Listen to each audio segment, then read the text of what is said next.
একদিন আমাদেরকে মৃত্যুবরণ করতে হবে এবং মৃত্যুর পর আবার আল্লাহ রাব্বুল আলামিন আমাদেরকে জীবিত করবে। তারপর আমাদেরকে এই দুনিয়ার মধ্যে আমরা যা কিছু করেছি সব কিছু আল্লাহ রাব্বুল আলামিনের কাছে আমাদেরকে হিসাব দিতে হবে। আল্লাহ পাক আমাদেরকে এই দুনিয়ার মধ্যে পাঠিয়েছিলেন একমাত্র তার ইবাদত করার জন্য।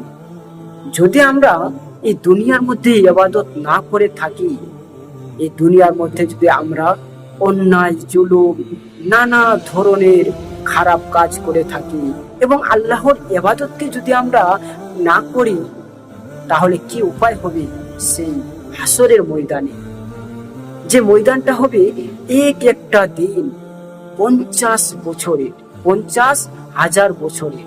তাহলে আপনি চিন্তা করুন, একটা দিন যদি 50,000 বছরের হয়, তাহলে সে হাসরের ময়দানটাই আপনাকে কত কত বছর থাকতে হবে, সেটা একমাত্র আল্লাহ রাব্বুল আলামিন জানে। যদি এই দুনিয়ার মধ্যে আপনি ভালো কাজ করে যান, কোনো ধরনের কোনো অন্যায় কাজ যদি না করে যান, একমাত্র আল্লাহর হুকুম পালন করে যদি আপনার মৃত্যুবরণ হয়ে যায়, তাহলে কিন্তু সেই হাসরের ময়দানটা খুবই সংকীর্ণ হয়ে যাবে আপনার জন্য। সেজন্য বলছি, এই দুনিয়ার মধ্যে কোনো ধরনের অন্যায় কাজ করবেন না। না জানি আপনি অন্যায় কাজ যখন করছেন, সে সময় দেখা গেল আপনার মৃত্যু হয়ে গেল, তাহলে সে সময় আমার কি উপায় হবে? যদি খারাপ কাজ করার অবস্থায় যদি আপনার আমার মৃত্যু হয়ে যায়, তাহলে আমাদের আর কোনো উপায় থাকবে না।